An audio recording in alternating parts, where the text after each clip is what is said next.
За. Тэгэхээр хичээлийн хонхд уурснаар бидний энэ хичээлийн жил хийж байна. Ихтэй сургууль суралцж байгаа 175 мянган оюутны төлөөлөл өнөөдөр оюутны тангараг өргөх ёслолыг бүхий өргөнд тэмдэглэн өнгөрүүлж байна. Өнөөдрийн тангараг өргөх ёслолд төрийн өмчийн 12, хувийн хөгжлийн 74 сургуулийн нийт 5 мянган оюутан ийхүү тангараг өргөсөн юм а. Монгол улсын өнөө ирээдүйн эзэн болсон оюутнууд эрдэм мэдлэг шамдан суралцаж боловсралтай авиас чадвартай ёс суртахуунтай үнэнч содрог хүнлэг энэрэнгүй эх оронч бие хүн болон төлөвшөж мэдлэг чадвараа эх орныхоо хөгжил дэвшилд харамгүй зарцуулахаар эрдэмтэн багш гэр бүл найз нөхөд ард түмэндээ ангаалан тангаргалыг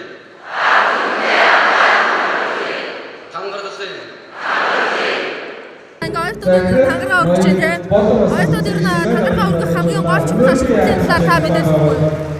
2014-өөс 2015 оны хичээлийн жилийг Монголын оюутны холбоо оюутны хариуцлагын жил болгож зарласан. Тэгээд улс орны дотор төлөвчтэй мөнгнөөс оюутан залуучууд маань маш их одоо хөнгөлөлт урамшууллыг авч байгаа. Тэгээд энэ хариуцлага бол том хариуцлага үүрж байгаа. Тийм учраас энэ хариуцлага хариулахын тулд эрдэм боловсролоор одоо хариулах хэрэгтэй. Тэгээд Монголын оюутны холбоо энэ жил одоо шинээр одоо элсэж байгаа 34 мянган оюутандаа хичээлийн шинэ жилийн баярыг хүргэж өнөөдөр бас хариуцлагатай байхыг амлаж энэ одоо оюутны тангарыг өргүүлж байгаамаа. Оюутны холбооноос оюутнууд тангарагийнхаа баярыг согтуураас ундаатаа хэрэглэхгүй байхад дэр нь хэрхэн хандаж анхаарч ажилладаг вэ? Хяналт дээр тавих уу?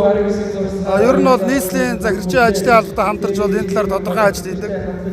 Ер нь бол одоо оюутнуудын ариг тамхи хэрэглэхгүй байхад уриалсан одоо сурталчилгын ажлыг бол зохион байгуулж байгаа. 9-р сарыг бол бид нар оюутны эрүүл мэндийн сар болгож зарласан. Тэгээд аж ахуйн нэгж байгууллагууд эрүүл мэндийн яамтай хамтраад энэ чиглэлээр тодорхой ажлууд хийхээр ажиллаж байгаа. Том хүмүүс болсон учраас дээд боловсролын байгууллагад ирсэн учраас одоо бид нар өөрснөө суралцсанаа. Өөрснөө суралцсан. Багш нартай байгаа эрдэмтэд байгаа тэр эрдмийг өөрийн болгож авнаа. Ягаад гэвэл манай дээд боловсролд суралцж байгаа хүмүүсүүдэд дээд боловсролын оюутнуудад дээд боловсролын байгууллагуудад нэг том шүүмжлэл байсан. Тэр нь бол төгсөө гарахад гахтан мэдлэг нь алгаа гэдэг ийм шүүмжлэл байсан. Мэдлэг нь алга. Тэгэхээр тэр мэдж байгаа зүйлээ 4 жилийн хугацаанд гартаа уруулах хэрэгтэй. Гартаа уруулахын тулд өөрснөө хийх хэрэгтэй байна. Энэ тангарагийн баяр гэдэг оюутнууд тангараг өргөж байгаа хамгийн гол ач холбогдол нь ер нь юундаа байдаг юм бэ те? Тангараг өргөснөөр ингээд өөр юмсан зорилготой тэгээд хичээдэг юм болов. Нэгддэг юм болов. Тангараг өргөснөөр бид нэр ирээдүйдээ одоо Өдөөчийн сургуулийн өргөжлөн шин. ажил Эрдэм шинжилгээ судалгааны шилдэг сургуулиар эрдэм шинжилгээ судалгааны материалын боловсрол инновацийн хөгжлийн оюутан суралцж багшааллуудын урамшуул Мэдээж тангараг өргөж амжаа одоо оюутан болоод би хичээлээ сайн хийх хэрэгтэй. Оюутан болсон гэсэн одоо хичээлээ сайн хийх хэрэгтэй гэж бодож байна.